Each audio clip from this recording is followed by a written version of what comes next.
The Duke mocked the maid covered in flour, until he saw the birthmark on her arm. Before we begin this beautiful period romance story, tell me in the comments where you're listening from. I love knowing where you're joining me from. France, spring of 1812. The chateau of Villeneuve stirred before dawn, its corridors echoing with footsteps, commands, and the faint clatter of porcelain.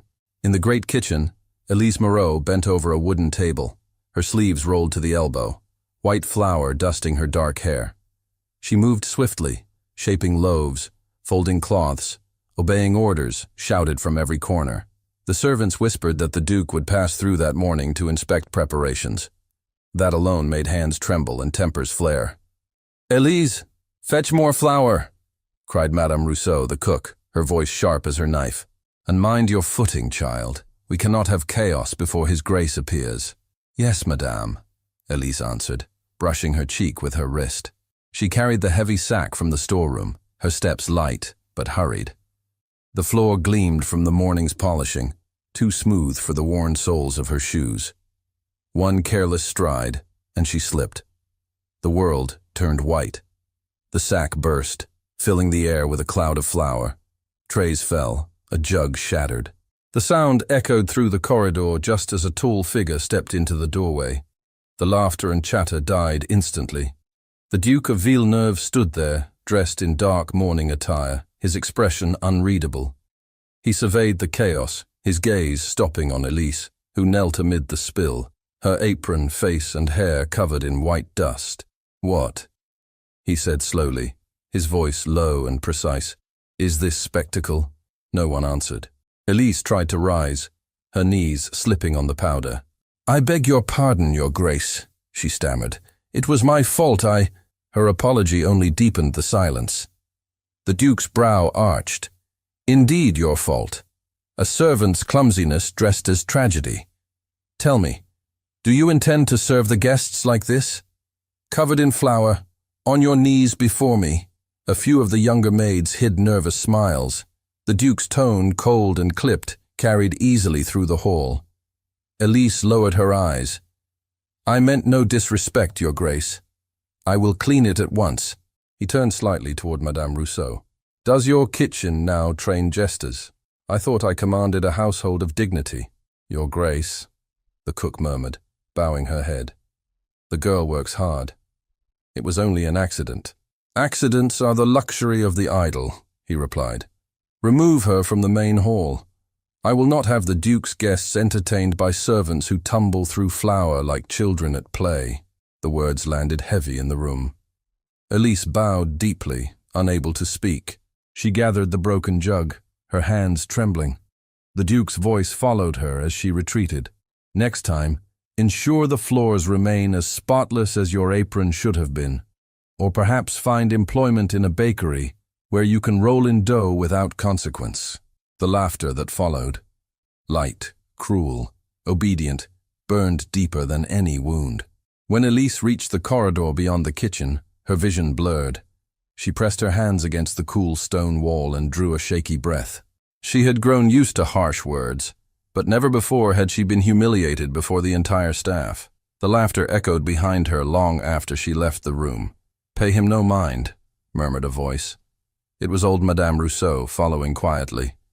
"He speaks as one who has forgotten kindness. Clean the hall, child. Then go to your attic and rest before supper.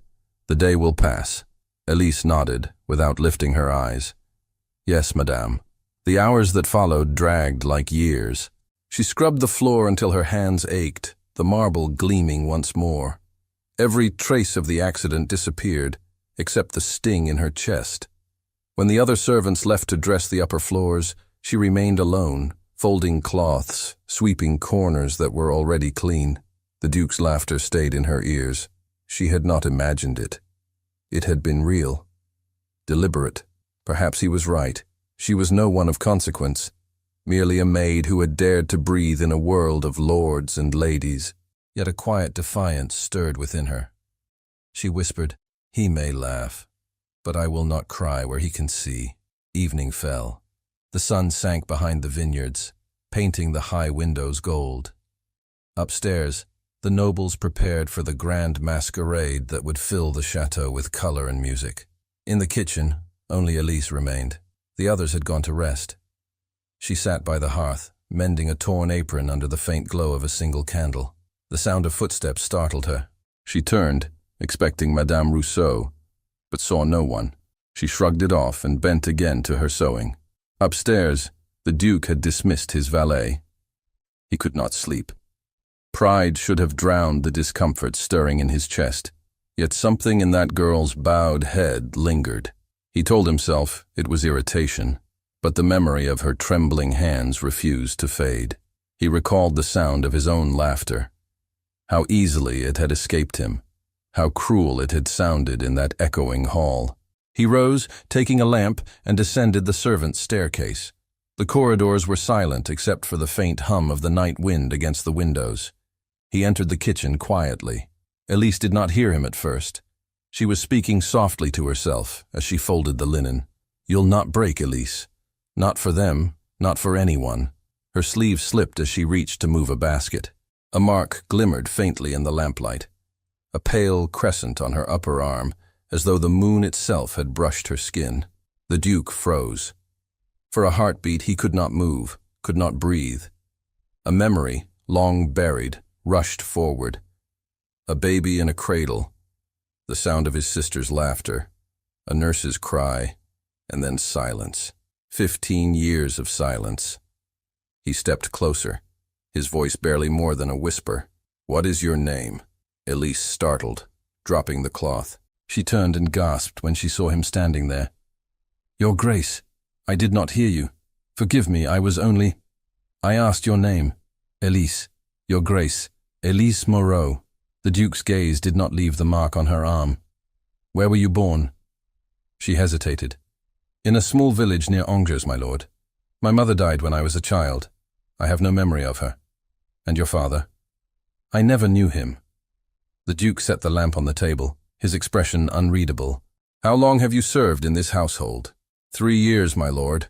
Her voice quivered, though she tried to steady it. "If I have displeased you again, I will leave without complaint." He did not answer at once. The silence stretched until she dared to look up. His face seemed changed, less severe, more uncertain. "You will not leave," he said finally. "Not yet. Not yet, my lord. Go to your quarters. We will speak another time." Confusion clouded her features. "Yes, your Grace." She curtsied and turned toward the staircase. When she was gone, the Duke sank into the nearest chair, the weight of memory pressing upon him. He whispered to the empty kitchen. Impossible. The child died. The nurse swore it. But the mark, he remembered it clearly. His sister's daughter, born with that crescent on her arm. The family crest, carved into flesh by birth's strange hand. Upstairs, Elise lay awake in her small attic room. The wind moaned softly through the shutters. She stared at the ceiling, wondering why the Duke had looked at her as if she were a ghost. She thought of his eyes, not cruel this time, but lost. Perhaps he had pitied her. Perhaps he regretted his words. Or perhaps he saw something in her face that she could not see herself. She turned on her side and closed her eyes, but sleep did not come. The image of him standing in the doorway, silent and pale, returned again and again. Downstairs, the Duke poured a glass of water and stared into it as if it held answers. He told himself there must be hundreds of girls with such marks. A coincidence, nothing more. And yet, his sister's child would be her age now. The thought chilled him. If it were true, what then? How had the girl come to serve under his own roof, unrecognized, unclaimed? The clock struck midnight. He rose, set down the glass, and paced the kitchen. The faint scent of flour lingered in the air. His own laughter echoed in memory, sharp and hollow. Shame pressed against his chest. "Fool," he muttered. "You mocked her before them all." He extinguished the lamp and left, the echo of his footsteps fading down the stone corridor. The next morning, Elise rose before dawn once more. She dressed in silence and returned to her duties. The other servants greeted her with sly smiles. The tale of her fall had already spread. "Careful, little flower ghost," one of the maids whispered. "The Duke may slip on your dust again." Elise bit back a reply and continued her work. By noon, the halls glittered, the chandeliers lit, and the smell of fresh bread filled the air. The masquerade would begin that evening, and nothing, not even a maid's humiliation, would dim the splendor. As the guests arrived, Elise kept to the back corridors, carrying trays, polishing silver, adjusting candles. Each time she caught sight of the Duke, her heart jolted. He moved among his guests with practiced grace, yet his gaze seemed elsewhere. When the clock struck 10, the music reached its height. Elise slipped into the kitchen to rest her arms. Madame Rousseau found her there, pale and weary. "You have worked well, child," said the cook softly. "Do not let prideful tongues rob you of peace. Remember, even lords stumble. They only hide it better." Elise smiled faintly. "I do not hate him, madame. I only wish I could forget his laughter." Madame Rousseau sighed. "He will regret it one day. Pride always finds its mirror." As the night deepened, the chateau quieted. The guests retired, the servants withdrew. Only Elise remained behind to clear the last of the dishes. When the candles burned low, she sat again by the hearth, folding napkins into neat squares. Her eyes drooped with exhaustion. She did not hear the door open. The Duke stood once more in the threshold. Drawn by restlessness he could not explain. He watched her for a long moment. The soft light caught her profile, the delicate curve of her neck, the faint shimmer of the mark on her arm where the fabric slipped. A whisper escaped him before he could stop it. "Elise Moreau." She turned, startled, searching the shadows. "Who's there?" The Duke stepped back, heart pounding. For a breath, he hesitated, tempted to reveal himself. But doubt won. If he spoke, if he named his fear, it would no longer be a secret. It would be truth. He moved silently toward the corridor, the sound of her footsteps following faintly as she approached the door. "Is someone there?" she called again, her voice trembling in the stillness. He slipped behind a pillar, the candlelight spilling just enough to touch his coat. Her eyes swept the room, but she saw only the flicker of flame and empty air. For a moment, she stood still, listening to the hush that wrapped the kitchen. Then she whispered, almost to herself, "Strange. I could have sworn someone was watching." The Duke's hand gripped the stone column. His breath caught. The memory of that crescent birthmark burned behind his eyes. He turned away before she could step closer. Elise took a single step toward the shadows, candle raised, her voice barely audible. "Who's there?" She stopped, her heart quickening. The silence deepened. The flame flickered. And then, just as she took another hesitant step forward, the candle went out. The candle's faint smoke drifted upward, leaving the kitchen in shadow. Elise stood frozen, her hand trembling around the candlestick. The darkness felt alive, as if someone had just slipped away. She whispered again, softer this time. "Who's there?" Only the wind replied, sighing through the chimney. A strange unease stirred in her chest, but exhaustion weighed heavier. She placed the candle on the table and left the kitchen, unaware that the Duke still lingered in the hallway, hidden behind the carved oak door. The next morning broke bright and cold. Sunlight poured through tall windows, glinting off the silver trays carried by the servants. The chateau of Villeneuve hummed with the aftermath of the masquerade. Laughter in the corridors, the shuffle of maids clearing glass, the chatter of footmen who had drunk too much of the leftover wine. Elise moved among them, quiet and careful, her eyes shadowed by sleeplessness. When she entered the kitchen, Madame Rousseau was already giving orders. "Hurry now. The Duke wishes for luncheon by noon. And Elise, fetch fresh herbs from the garden. Be quick about it." "Yes, madame." She wrapped her shawl and stepped into the crisp air. The garden lay still, touched by morning frost. The air smelled of damp earth and lavender. She gathered what she needed and paused by the fountain, her thoughts returning to the strange noise from the night before.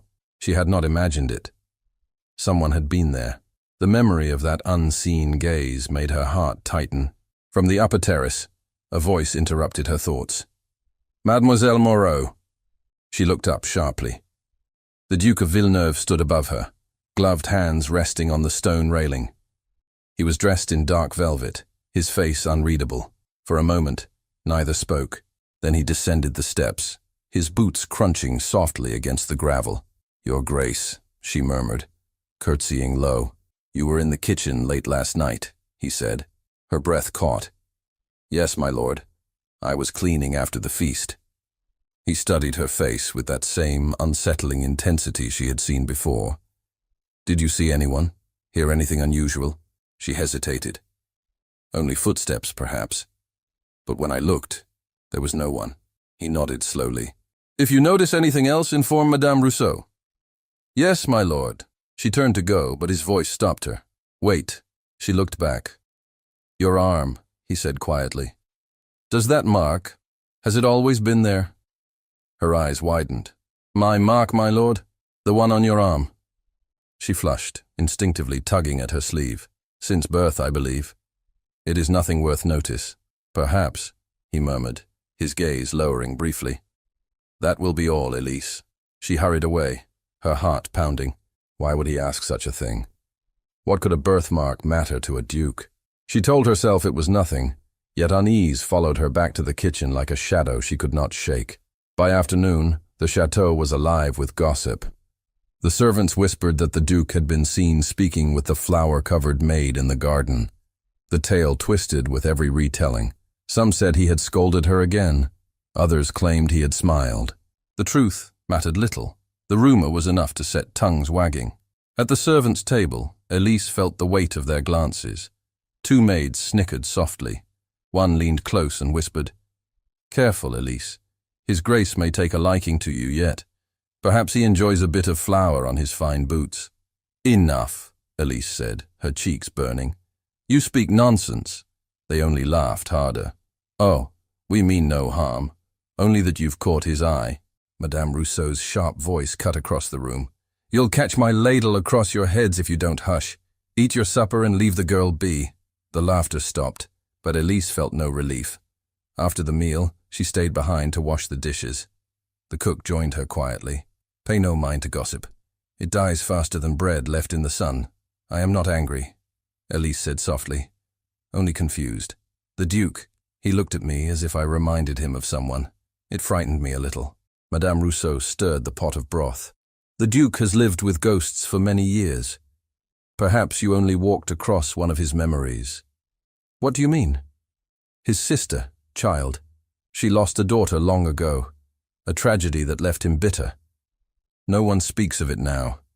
But I was here when it happened. Elise turned. A daughter? Yes. Barely a year old. The nurse took her out one winter's night and never returned. The river flooded that week. They said the current carried them both away. Silence settled. Elise's heart beat strangely fast. How long ago was this? 15 years. Why do you ask? No reason, Elise said quickly, though her hands trembled as she dried the cups. That night, the Duke dined alone in his study. His cousin Lord Henri arrived late from Paris, full of charm and empty compliments. Henri was tall, smiling, and insincere, with a gleam in his eyes that never reached his heart. My dear cousin, Henri said as he poured himself wine, I hear your servants keep you entertained. The flower girl, was it? I'm told the entire kitchen laughed for a week.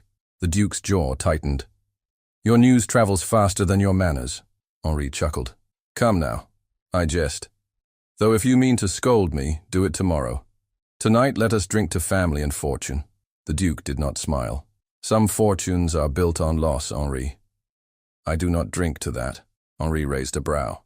You grow sentimental in your solitude. Perhaps that is why you watch your maids so closely. One might think you seek something among them. The Duke set down his glass. Enough. Leave my household to me. As you wish. Henri leaned back, eyes glinting.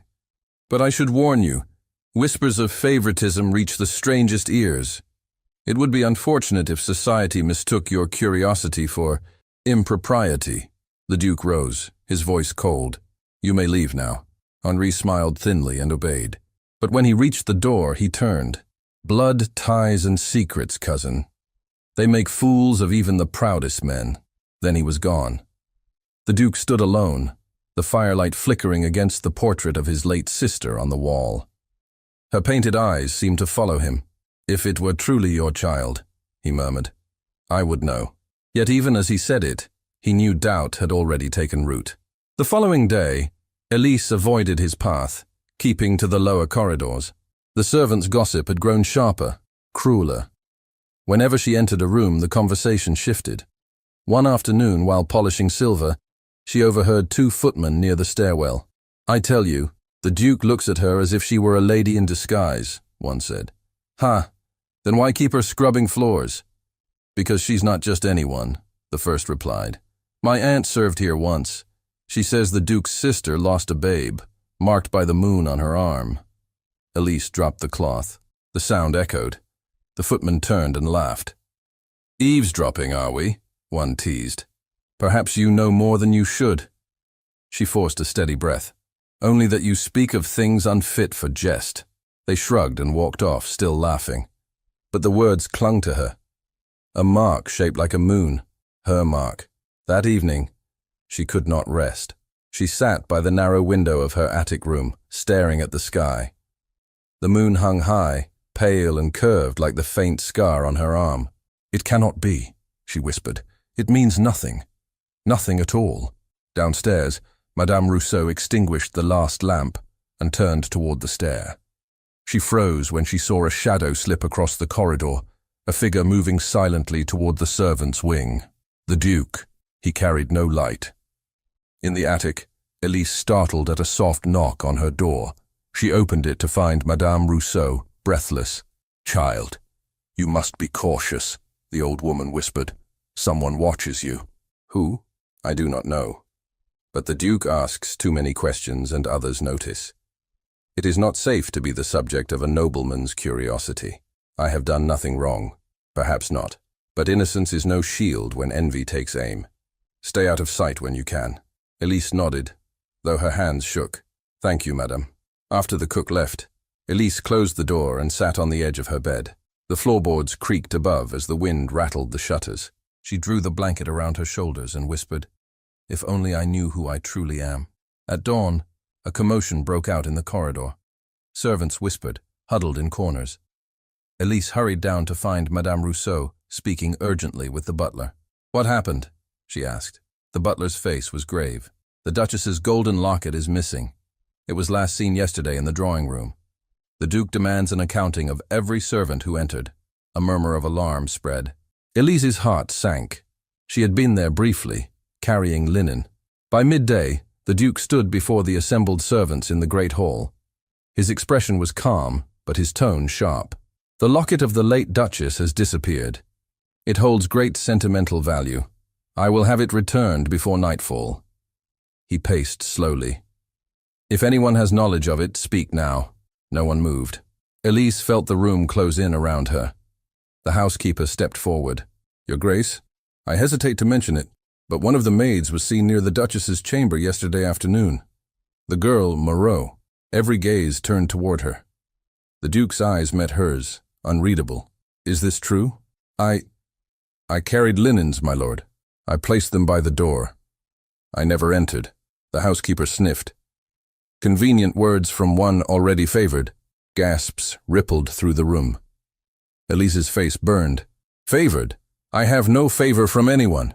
The Duke raised a hand. The hall fell silent. "Enough. There will be no accusations without proof. The matter will be settled privately." He dismissed the others, leaving Elise standing alone in the vast room. When they were gone, she whispered, "You believe I took it?" He looked at her for a long time. "No," he said finally, "I do not. But there are those who would see you blamed. I will find the truth." She curtsied quickly. "You are kind, my lord. But I fear the damage is done. They already think me guilty." His expression softened. "You must trust me." "I wish I could," she murmured. "But trust is a gift I no longer own." That night, the household slept under a veil of suspicion. The Duke sat in his study long after midnight, staring at the fire. On the desk lay an old cedar box. At last, unable to resist, he opened it. Inside were the few remnants of his sister's life: a silver rattle, a faded ribbon, a folded paper. His hands trembled as he unfolded the document. The birth record was worn, but legible. He read the name aloud, scarcely breathing. Elise Moreau, born January 15, 1797. Mother, Isabelle de Villeneuve. The room seemed to spin. 15 years. The same name, the same crescent mark. A soft knock came at the door. A servant's voice spoke from the other side. Your Grace, the housekeeper requests your signature for the maid's dismissal. She is to be turned out by morning. The Duke stared at the document in his hand, his mind reeling. He closed the box slowly, his voice barely audible. Tell her no one leaves this house. The dawn broke grey over the vineyards, casting long, pale light through the tall windows of Villeneuve. The servants began their morning routines, though whispers clung to the air like fog. The missing locket had not been found. Elise had not been dismissed, though everyone expected it. Her name, once barely noticed, now travelled from lip to lip, with quiet venom. When she entered the kitchen, silence fell. The other maids avoided her eyes. Only Madame Rousseau spoke. You must eat something, child. I'm not hungry, Elise murmured. You'll need strength. The Duke will call for you. He means to question everyone again. I have told the truth. The cook sighed. Truth rarely satisfies those who seek scandal. Elise nodded faintly and returned to her chores. Yet every step felt heavy, every movement watched. At times she caught sight of Lord Henri in the corridor, his smile sharp as a blade. He had arrived early that morning, speaking privately with the housekeeper. Whenever Elise passed, his gaze followed her with a lazy amusement that chilled her more than anger would have. Before noon, a servant summoned her to the Duke's study. She wiped her hands and followed, her heart drumming in her chest. The great doors stood open. Inside, the Duke sat behind his desk, papers scattered before him. His expression was unreadable. You sent for me, my lord? He looked up. Yes, sit. She hesitated but obeyed. He folded his hands. The locket has not been found. I have spoken with every servant. No one claims knowledge of it. I swear to you, my lord, I did not take it. I know, he said quietly. You do not strike me as one who steals. But others are not so certain. The housekeeper insists she saw you near the chamber. I was there, Elise admitted. But I did not cross the threshold.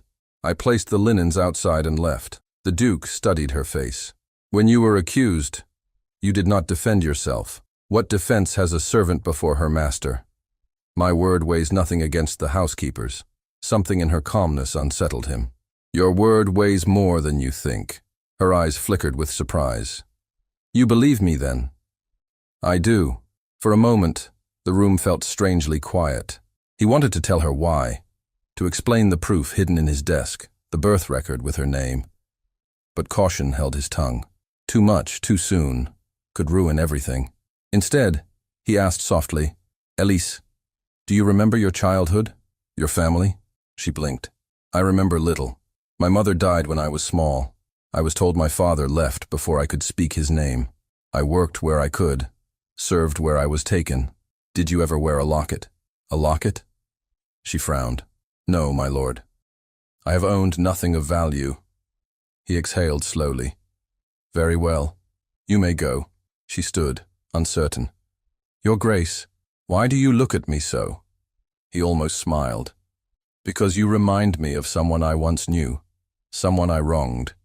Before she could reply, a knock sounded at the door. Lord Henri entered without waiting for permission. Ah, cousin, Henri said lightly. I hope I'm not intruding. The Duke's tone cooled. You are. Henri only grinned. I came to report progress. The locket has been found, or rather, replaced. Elise gasped. Replaced? Yes, dear girl, Henri said smoothly. It was discovered beneath your mattress. The room went still. Elise's lips parted in disbelief. That is impossible. The Duke's gaze sharpened. Who found it? The housekeeper, Henri replied. She swears she saw it herself. It seems our little maid is not as innocent as you believed. That is a lie, Elise cried, rising to her feet. Someone placed it there. I would never... Enough, the Duke said sharply, though his anger was not directed at her. Henri, who ordered the search? The housekeeper, at my suggestion, Henri said smoothly.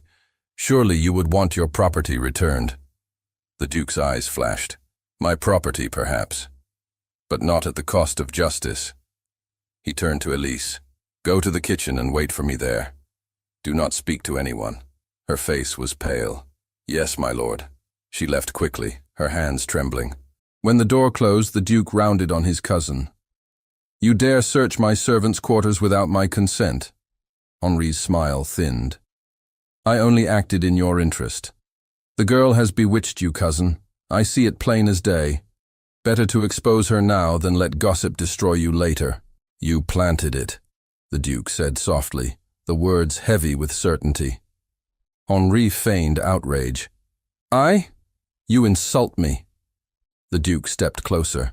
If you ever again interfere with my household, I will see you gone from Villeneuve by dawn. Henri's charm cracked for a moment, revealing something colder beneath. Be careful, cousin. You guard a secret you cannot explain, and secrets have a way of devouring those who protect them. He bowed and left. When the door shut, the Duke sank into his chair, his mind racing. There was no doubt now. Someone wished to destroy Elise. But why? To silence a truth? Or to wound him through her? The memory of his sister's laughter haunted him like a whisper. He opened the drawer, drew out the birth record, and stared at the inked letters. The same name, the same mark. By evening, the servants buzzed with fresh gossip. Elise sat in the kitchen, staring at her hands.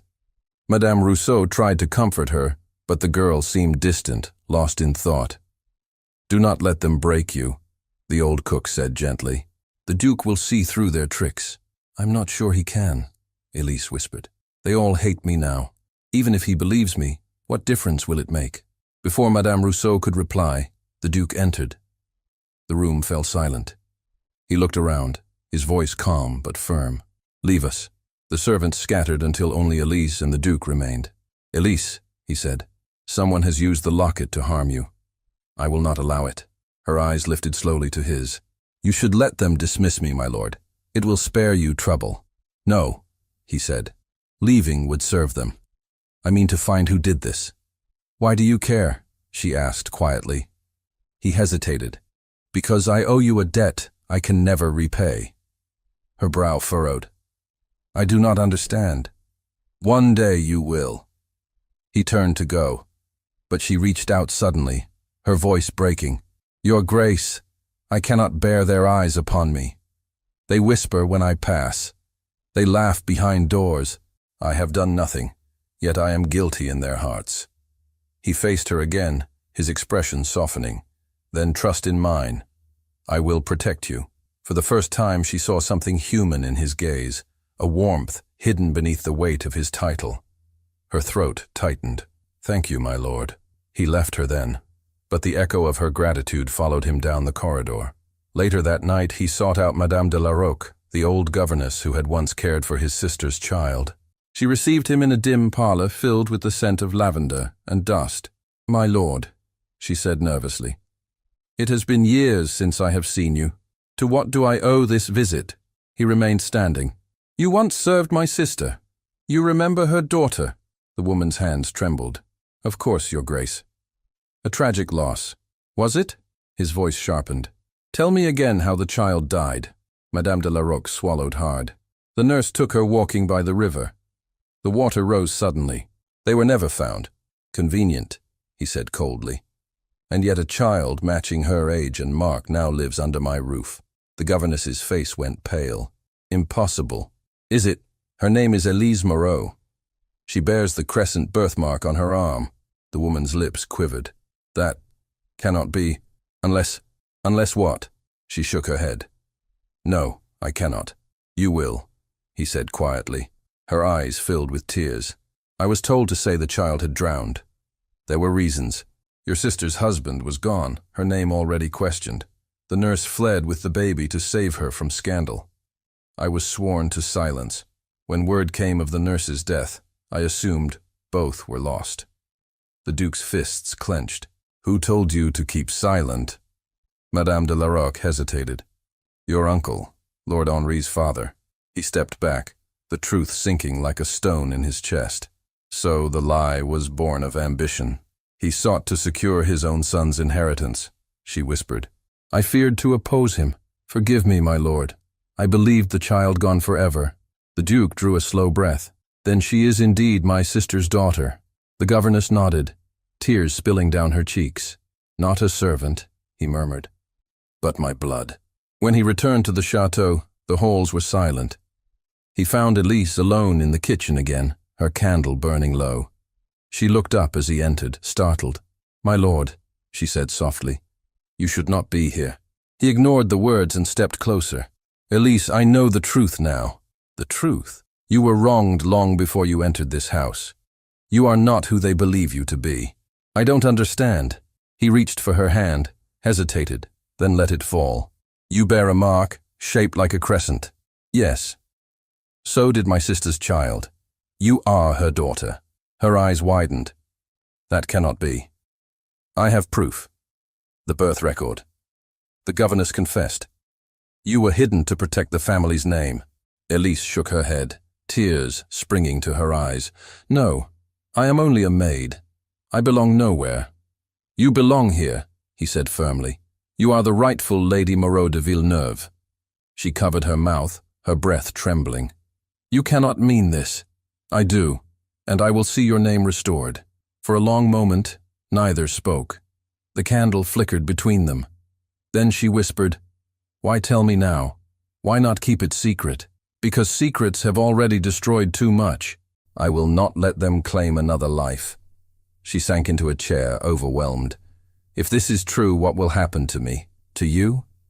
He smiled faintly. We will face that together. But before either could speak again, the door creaked open. A shadow moved in the corridor. The Duke turned sharply, but the hall was empty. Elise clutched his arm. Someone was listening. He strode to the door and stepped into the passage. Faint footsteps echoed, retreating quickly toward the servant's stair. He caught a glimpse of a dark coat disappearing around the corner. Henri. When the Duke returned to the kitchen, Elise's face was pale with fear. He heard us, she whispered. Yes, the Duke said grimly, and he will not let the truth rest. The candle flame wavered between them, casting shadows across the walls. A sudden sound broke the silence, the distant slam of a door, heavy and final, echoing through the chateau. The echo of that slammed door rolled through the empty halls like thunder. Elise and the Duke stood frozen in the kitchen, their eyes fixed on one another. The candle flickered and went out, leaving only the dying glow of the hearth. For a moment, neither spoke. Then the Duke took her hand gently, his voice low but urgent. You must not be seen tonight, he said. Henri knows now. He will use what he heard before I can act. Elise's voice trembled. What will he do? Anything to keep the truth from spreading. If you are indeed my sister's daughter, then he stands to lose everything. The title, the estate, his inheritance. He will not accept that quietly. I never wanted any of this, she whispered. I would rather live unknown than cause harm. He shook his head. You cannot hide from who you are. I will see your name restored, and his lies buried. But even as he spoke, she saw the doubt in his eyes. Not of her, but of himself. He knew the cost of defying his own family. He would lose friends, reputation, perhaps even the crown's favor. Still, he straightened his shoulders, and for the first time she saw a trace of courage rather than pride. Before dawn, the Duke summoned Madame de la Roque to his study once more. The old governess arrived, trembling, clutching her shawl. Madame, he said, I must ask you to sign a declaration. The truth must be written. You will testify that Elise Moreau is the child of Isabelle de Villeneuve. She hesitated. My lord, if Lord Henri learns of my confession, I shall have no peace. I will see that you are protected, he said firmly. But we cannot allow falsehood to rule this house any longer. With a shaking hand, she took the quill and wrote her name. The Duke sealed the document and placed it inside his coat. Thank you. You have done what honor demanded. When she left, he stood for a long moment, staring at the sealed paper. So much rested within that thin envelope, his family's redemption or ruin. Later that morning, he found Elise in the garden, where she sat on the old stone bench beneath the oak. The early light touched her hair, but her expression was far away. You should not be out here alone, he said gently. I needed air, she replied. The servants avoid me. I cannot bear their stares. That will end soon. I have proof now. Madame de Larocque confessed in writing. She turned toward him, hope and fear warring in her eyes. Then it is true. It is true, he said softly. You are my niece, Isabel's child. The child we thought lost. Tears filled her eyes. I do not know what to say. Say nothing, he answered. You owe me no words. I owe you everything. She rose slowly. Your Grace, if the truth is known, will you not suffer for it? Henri will not yield. I am prepared for that. She looked at him steadily. And if society turns its back on you? Then I will stand with those who never had a place in it. Her lips trembled. You cannot mean that. He smiled faintly. For years I have ruled this house by pride. You taught me there is something greater. The wind rustled through the trees, carrying the scent of spring. She met his gaze for a long moment, her heart stirring with feelings she did not dare name. Gratitude, admiration, and something deeper, all tangled together. At last, she said softly, I should return to my work. If I stay, they will think you have lost your reason. He caught her hand before she could move away. Let them think what they will. I would rather lose their favor than lose your trust. Her breath caught, and for a heartbeat they stood too close. Then she pulled her hand free, her voice unsteady. You have it already, but please, my lord, not here. Someone may see. He nodded reluctantly. Go then.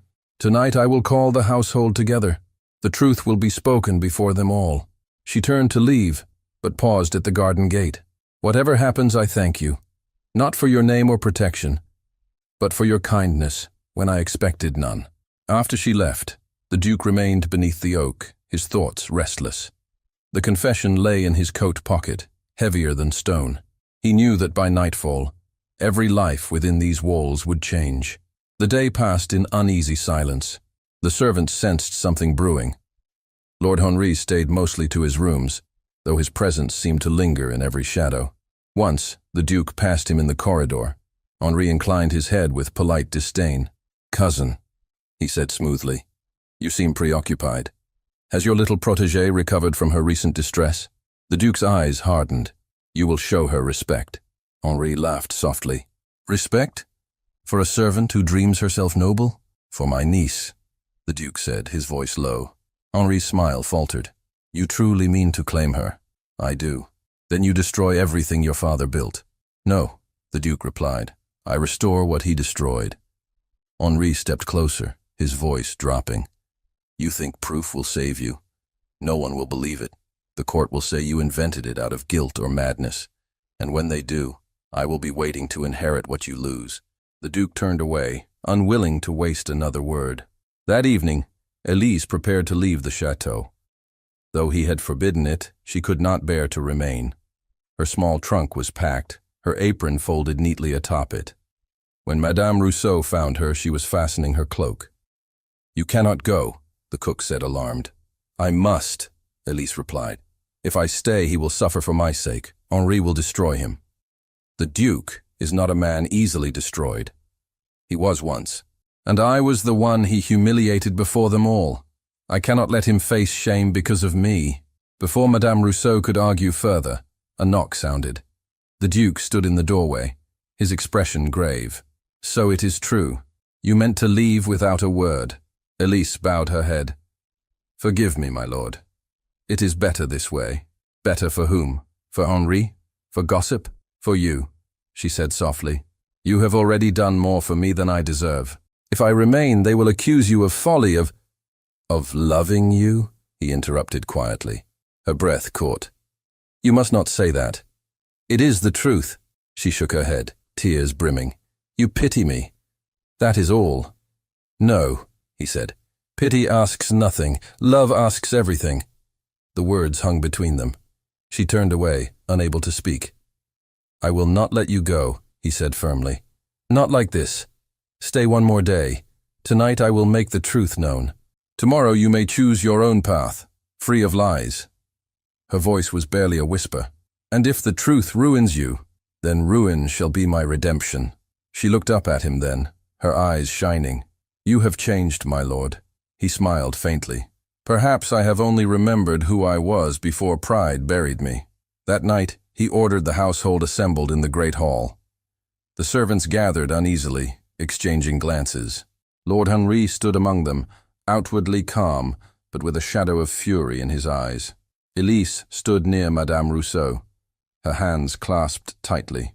When the Duke entered, the murmurs died. He walked to the center of the room and faced them all. "You have served this house faithfully," he began. "But there has been deceit among us. A lie that has lasted 15 years. The servants shifted, whispering. Henri's smile was tense. "This young woman," the Duke continued, gesturing toward Elise, "was accused of theft. She was mocked and humiliated under my own roof. Yet she bears the blood of Villeneuve.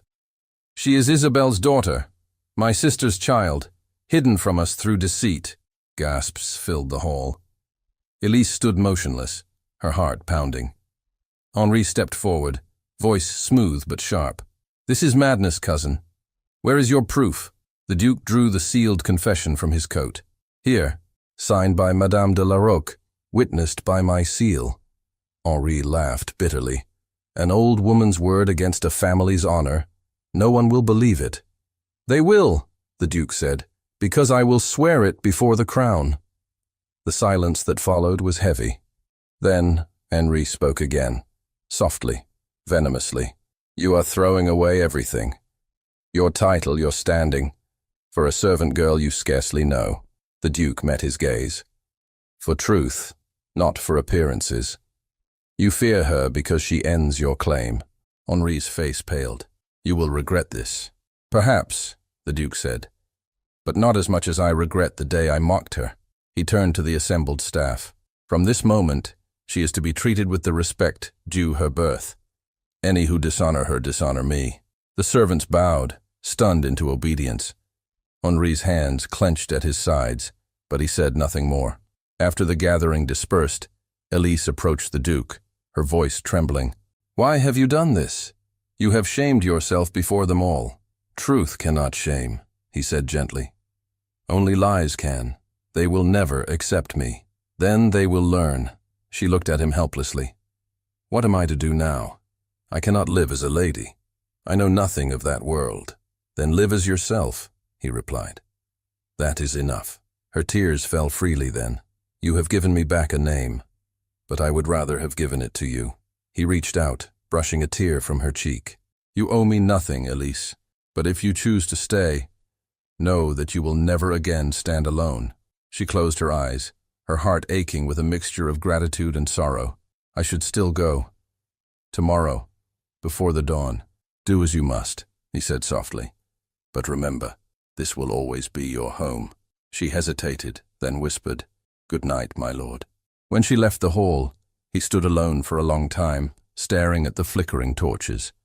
For once, the silence did not feel empty. It felt like peace. Outside, the wind swept through the courtyard, carrying the first hint of rain. Inside, Elise climbed the staircase to her chamber, her footsteps light yet uncertain. She paused at the landing and looked back toward the great hall, where a single figure still stood, motionless beneath the vaulted ceiling. Her voice was barely a breath. "Good night, uncle." And as she turned away, neither of them saw the faint shadow that moved beyond the window, a silhouette watching, waiting, and already planning what would come next. The morning after the storm broke bright and still. The chateau of Villeneuve glistened with dew, the air washed clean, as if the sky itself had forgiven what men could not. Elise stood by her window, her small trunk still packed. She had meant to leave before sunrise, but the rain had held her. Now the sun poured through the glass, and something in her heart hesitated. She could hear the household stirring below. Servants whispered, uncertain whether to greet her as mistress or maid. She no longer knew how to stand among them. When she opened her door, Madame Rousseau was waiting in the corridor, her hands folded. "You cannot go today," the cook said firmly. "I must," Elise replied. "There will be peace for him only when I am gone." "Peace?" Madame Rousseau snorted. "The man has not known peace since the day he met you. Do you think he fought his cousin and the whole of society for you to vanish at dawn?" Elise shook her head. He has done enough. I will not be the cause of further ruin. But before Madame Rousseau could answer, the sound of footsteps echoed from below. The Duke's voice carried up the staircase. "Elise, come down at once!" Madame Rousseau's eyes widened. "You see, he will not let you go easily." Reluctantly, Elise descended the grand stairway. The Duke stood in the hall, dressed not in morning black, but in soft gray. His face, once stern, now held a quiet warmth. "You were leaving," he said when she reached him. "Yes, my lord." "Without a word? I thought it kinder." "For whom?" he asked. "For both of us." He shook his head. "You are wrong. Leaving would wound us both, and I have no intention of watching you disappear a second time." She looked up, startled. "You mean to keep me here? Even after last night?" "I mean to keep my promise," he said. "The truth has been spoken. What remains must be shown." "I don't understand." "You will," he said, offering his hand. "Come with me." He led her through the hall and into the ballroom, now quiet after the chaos of the previous night. The servants were busy polishing mirrors and setting tables, but they paused to stare. At the far end of the room, a team of workers adjusted decorations, hanging garlands of white roses and silver ribbons. "What is this?" Elise asked softly. "The ball," he said. "The one we were to hold last month for the court's visit. It will be held tonight, but not for the crown. For us." "For us?" He nodded. "To restore what was broken, to give you your place before the world." Her heart fluttered. "You cannot mean to—" "I do. Tonight, before every guest who once mocked you, you will stand as Lady Elise Moreau de Villeneuve. I will announce it myself." She drew back in disbelief. "You would risk your name, your title, everything. Everything that ever mattered was lost long ago. What remains is only pride. And you have taught me to live without it." She looked away, her throat tight. "And if they laugh again, then let them laugh," he said gently. "The first time I joined them. This time, I will silence them." For a moment she could not speak. At last she whispered, "You are kind beyond reason." "No," he said. "I am merely late in learning compassion." The day passed swiftly. Invitations were sent across the valley. The household moved with a strange mixture of dread and wonder. Some servants polished silver with trembling hands, unsure whether they served a duke or a dream. Others whispered that fate had turned full circle, that humility had tamed arrogance at last. As dusk fell, Elise stood before her small mirror, wearing a gown of pale blue silk that Madame Rousseau had found in an old chest. It had once belonged to the Duke's sister. The fit was near perfect, as though time itself had waited for her to wear it. Her hair, loose at first, was gathered by the cook's gentle hands. "You look every inch the lady you were born to be," Madame Rousseau said softly. Elise smiled faintly. "And yet I feel the same girl who spilled flour at his feet. Perhaps that is what he loves most," the cook murmured. "You never tried to be more than yourself." Before Elise could answer, the sound of carriages filled the courtyard. Guests had begun to arrive. The music of strings drifted through the halls. Her heart pounded. "Go," Madame Rousseau said, touching her arm. "Let them see who you are." In the ballroom, chandeliers blazed with hundreds of candles. Nobles in fine attire filled the room, their laughter uncertain, their curiosity sharp. The Duke stood near the grand staircase, his gaze fixed upward. When Elise appeared at the top, a hush fell over the crowd. Every eye turned to her. Whispers rippled through the hall. The memory of her humiliation, the spilled flour, the laughter, seemed to echo faintly, but this time she did not tremble. She descended slowly, her chin lifted, her eyes clear. The Duke met her halfway, offering his hand. "My lady," he said, loud enough for all to hear. A murmur swept the crowd. Lord Henri, standing near the edge of the room, paled visibly. The Duke turned to the guests. "Many of you remember a night when this young woman was mocked under my roof. I was the first to mock her. I speak tonight to undo that wrong. She is no servant, no impostor, but my blood, Isabel's daughter, lost to us by deceit. Her name is Lady Elise Moreau de Villeneuve. rightful heir to this house. Gasps and whispers filled the hall. Henri stepped forward, his voice cutting through the noise. "You expect us to believe this fairy tale?" The Duke faced him calmly.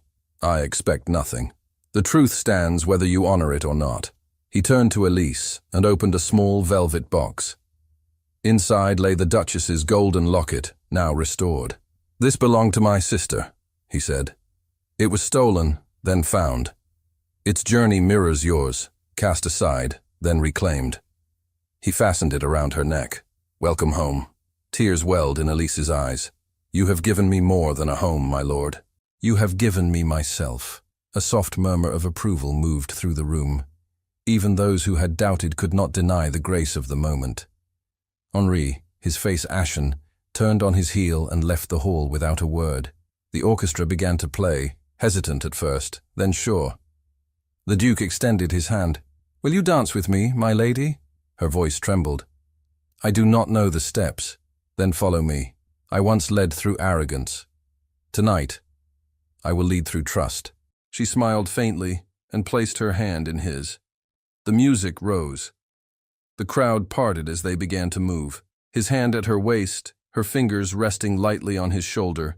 They glided across the floor in a rhythm both simple and perfect. Around them, conversation faded. For that brief span of music, there were no titles, no servants, no judgment.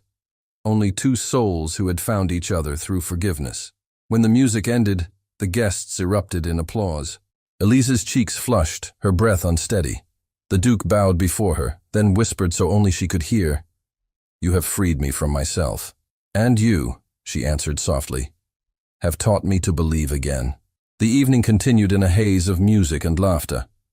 Elise was greeted by noble ladies who once ignored her, by old friends of the family who expressed wonder and apology. Yet her gaze returned always to the Duke. Each time their eyes met, something wordless passed between them, a promise that neither rank nor memory could undo. Near midnight, she stepped out onto the terrace for air. The sky was clear, the moon bright above the vineyards. She held the locket against her heart, feeling its quiet weight. Footsteps sounded behind her. She turned. The Duke approached slowly, his face softened by the candlelight streaming from the hall. "You disappeared," he said. "I needed a moment to breathe. May I join you?" "Always." They stood in silence for a while, listening to the faint hum of violins through the open doors. "At first," she said quietly, "I wished only to leave this place. I thought freedom meant running away, but now I see it is not distance that frees us. It is forgiveness." He nodded. "And forgiveness begins when we stop hiding from truth." She looked at him, her eyes glistening. "Do you regret anything?" "Only that it took me so long to see what was before me." Her voice faltered. "And now?" "Now," he said, stepping closer. "I see nothing else." For a heartbeat they stood motionless, the air between them alive with unspoken feeling. Then he took her hand and brought it gently to his lips. "You have given me back my family," he said softly. "Let me give you mine in return." Her heart skipped. "What do you mean?" "I would have you remain here, not as guest nor ward, but as the mistress of Villeneuve. If your heart allows it, I would ask for your hand." Not as a duke asking a lady, but as a man asking the woman who changed him. She drew a breath, astonished. "You cannot mean it." "I mean every word.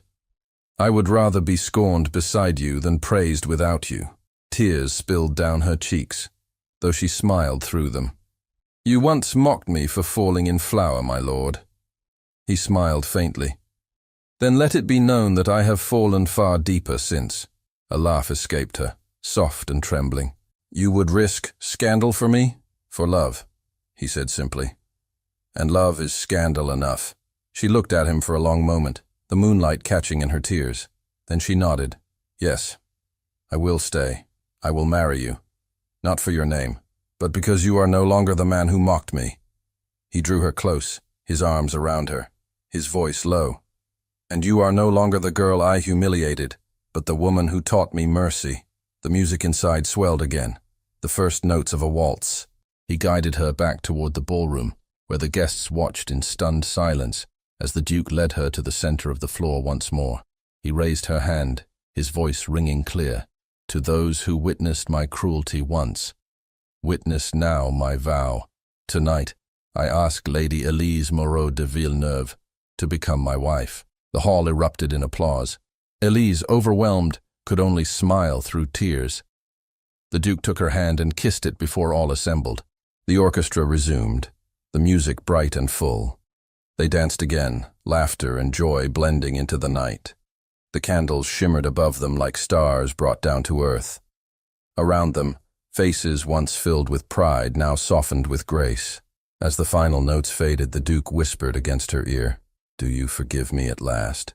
She leaned closer, her voice barely more than breath. "There is nothing left to forgive." And as the crowd cheered, he kissed her, gently, reverently, before all who had once doubted.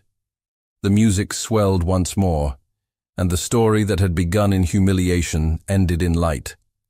The last thing Elise remembered that night was the sound of laughter, not mocking, but joyful, echoing through the hall as dawn touched the windows with gold. Thank you so much for listening to this story all the way to the end. We hope it moved you as much as it moved us while telling it. We'd love to hear your thoughts. Leave us a comment telling us where you're listening from and what you liked the most. Rate this story from 0 to 10. What score would you give it? If you enjoyed this story, don't forget to subscribe to the channel and leave a like as a show of support. That really motivates us to keep creating and sharing more stories full of emotion and life lessons. And before we go, we want to remind you that an exciting and heartwarming story recommendation will appear on the final screen. If you'd like to enjoy it, just click on the video. Thank you once again for being here, and we'll see you in the next story.